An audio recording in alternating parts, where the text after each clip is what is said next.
Hello, St James's. I hope you had a lovely day. We are now on chapter 19 of Danny, the Champion of the World. It's called Rockabye Baby. At 8:30 the next morning, my father went into the workshop and dialed Doc Spencer's number on the telephone. "Now listen, Doctor," he said. "If you could be here at the filling station in about half an hour, I think I might have a little surprise present for you."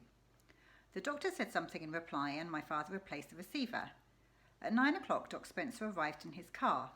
My father went over to him and the two of them held whispered conversation behind the pumps. Suddenly, the tiny doctor clapped his hands together and sprang up high into the air, hooting with laughter. "You don't mean it," he cried. "It's not possible." He then rushed over to me and grasped my hand in his. "I do congratulate you, my dear boy," he cried, pumping my hand up and down so fiercely it nearly came off. "What a triumph! What a miracle! What a victory! Now, why on earth didn't I think of doing that method myself? You are a genius, sir. Hail to thee, dear Danny. You are the champion of the world." "Here she comes," my father pointed out, pointing down the road. "Here she comes, Doctor." "Here who comes?" the doctor said. "Mrs. Clipstone." He spoke the name so proudly as though he was a commander in referring to his bravest officer. The three of us stood there beside the pumps, looking down the road. "Can't you see her?" my father said. Far away in the distance, I could just make out a small figure advancing towards us. What's she pushing, Dad?" My father gave me a sly look. There's a picture of the three of them waiting for her. "There's only one way of delivering pheasants safely," he said, "and that is under a baby. Isn't that right, Doctor?" "Under a baby?" Doc Spencer said. "Of course, in a pram with a baby on top." "Fantastic," the doctor said. "My old dad thought that one up many years ago," my father said, "and it's never been known to fail yet." "It's brilliant," Doc Spencer said. "Only a brilliant mind could think of something like that." He was a brilliant man, my father. Can you see her now, Doctor? And that'll be young Christopher Clipstone sitting in the pram. He's 1.5, a lovely child. "I birthed him," Doc Spencer said. "He weighed 8 pounds 3 ounces. I could just make out the small dot of a baby sitting high up in the pram, which had its hood folded down. There's more than 100 pheasants under that little nipper," my father said happily. "Just imagine it." "You can't put 100 pheasants in a child's perambulator," Doctor said. "Don't be ridiculous." "You can if it's been specially made for the job," my father said. "This one is built extra long and extra wide, and it's got an extra deep well underneath. Listen, you could push a cow around it in there if you wanted to, let alone 100 pheasants and a baby." "Did you make it yourself?" I asked Dad. "More or less, Danny. You remember when I walked you to school and then went off to buy the raisins?" "The day before yesterday," I said. "Yes. And after that I went straight on to the vicarage and converted their pram into this special extra large poacher's model. It's a beauty. It really is. You wait until you see it. And Mrs. Clipstone says it pushes even easier than her ordinary one. She did a practice circuit with it in her backyard as soon as I'd finished it." "Fantastic," the doctor said. "Absolutely fantastic. Normally," my father went on, "an ordinary bought pram is all you'll ever need, but then no one's ever had over 100 pheasants to deliver before now." "Where does the baby sit?" the doctor asked. "On top, of course," my father said. "All you need is a sheet to cover them and the baby sits on the sheet. A bunch of pheasants makes a nice soft mattress for any child." "I don't doubt it," the doctor said. "He'll be having a very comfortable ride today, young Christopher," my father said. We stood beside the pumps waiting for Mrs. Clipstone to arrive. It was the 1st of October and one of those warm, windless autumn mornings with a darkening sky and a smell of thunder in the air. What was so marvellous about my father, I thought, was the way he always surprised you. It was impossible to be with him for long without being surprised and astounded by one thing or another. He was like a conjurer, bringing things out of a hat. Right now it's a pram and the baby. In a few minutes it would be something else. I felt sure of that.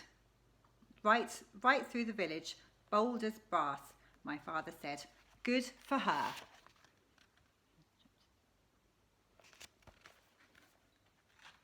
She seems in an awful hurry, Dad, I said. She's sort of half running. Don't you think she's half running, Dr. Spencer? I imagine she's just a bit anxious to unload her cargo, the doctor said. My father squinted down the road to the approaching figure. She does seem to be going a bit quick, doesn't she? He said carefully. She's going very quick, I said. There was a pause. My father was beginning to stare hard at the lady in the distance. Perhaps she doesn't want to be caught in the rain, he said. I'll bet that's exactly what it is. She thinks it's going to rain and she doesn't want her baby to get wet. She could always put the hood up, I said. He didn't answer this. She's running, Doc Spencer cried. Look! It was true. Mrs. Clipstone had suddenly broken into full sprint. My father stood very still, staring at her, and in the silence that followed, I fancied I could hear a baby screaming. What's up, Dad? He didn't reply. There's something wrong with that baby, Doc Spencer said. Listen. At this point, Mrs. Clipstone was about 200 yards away from us, but closing in fast. Can you hear him now, Dad? Yes, I can hear him. He's yelling his head off, Doc Spencer said. The small, shrill voice in the distance was growing louder every second, frantic, piercing, non-stop. He's having a fit, my father said. It's a good thing we've got a doctor handy. Dr. Spencer didn't say anything. That's why she's running, Doctor, my father said. She's having a fit, and she wants to get him here in quick smart and put him under a cold tap. Some noise, I said.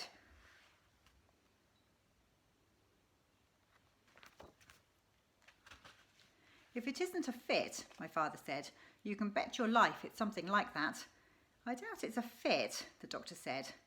My father shifted his feet uneasily on the gravel of the driveway. There's 1,001 different things that keep happening every day to little babies like that, he said. That's right, isn't it, Doctor? Of course, Dr. Spencer said. Every day.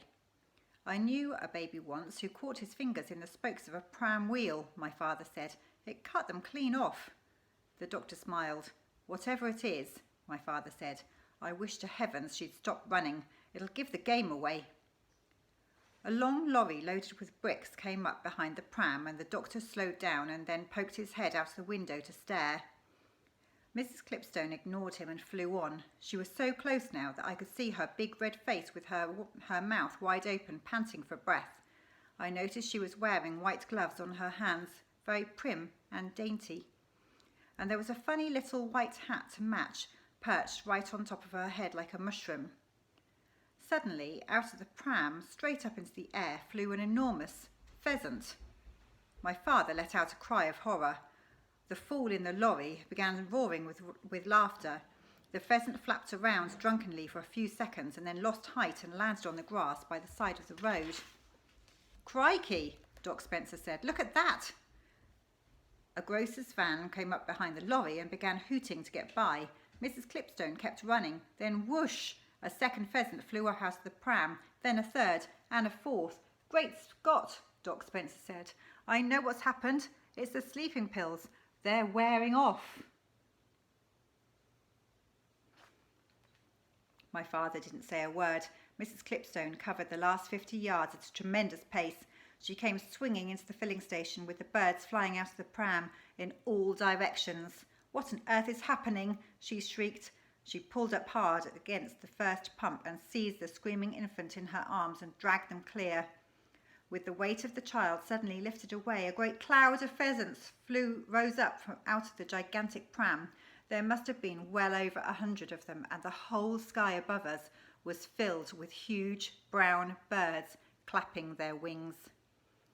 A sleeping pill doesn't last forever, Doc Spencer said, shaking his head sadly. It always wears off by the next morning.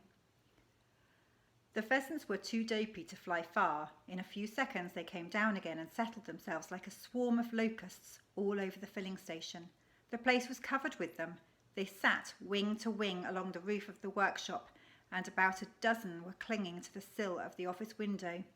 Some had flown down onto the rack that held the bottles of lubricating oil, and others were sliding about on the bonnet of Doc Spencer's car. One cockbird with a fine tail was perched superbly on top of a petrol pump, and quite a number of those that were too drunk to do anything else simply squatted on the driveway at our feet, fluffing their feathers and blinking their small eyes. My father stayed remarkably calm, but not poor Mrs. Clipstone. They nearly pecked him to pieces, she was crying, clasping the screaming baby to her bosom. Take him into the caravan, Mrs. Clipstone, my father said. All these birds are making him nervous, and Danny, push that pram back into the workshop, quick. Mrs. Clipstone disappeared into our caravan with the baby. I pushed the pram into the workshop. Across the road, a line of cars had already started forming behind the brick lorry and the grocery van. People were opening their doors and getting out and beginning to cross over and stare at the pheasants. Watch out, Dad, I said. Look who's here. And that's the end of the chapter. Bye-bye.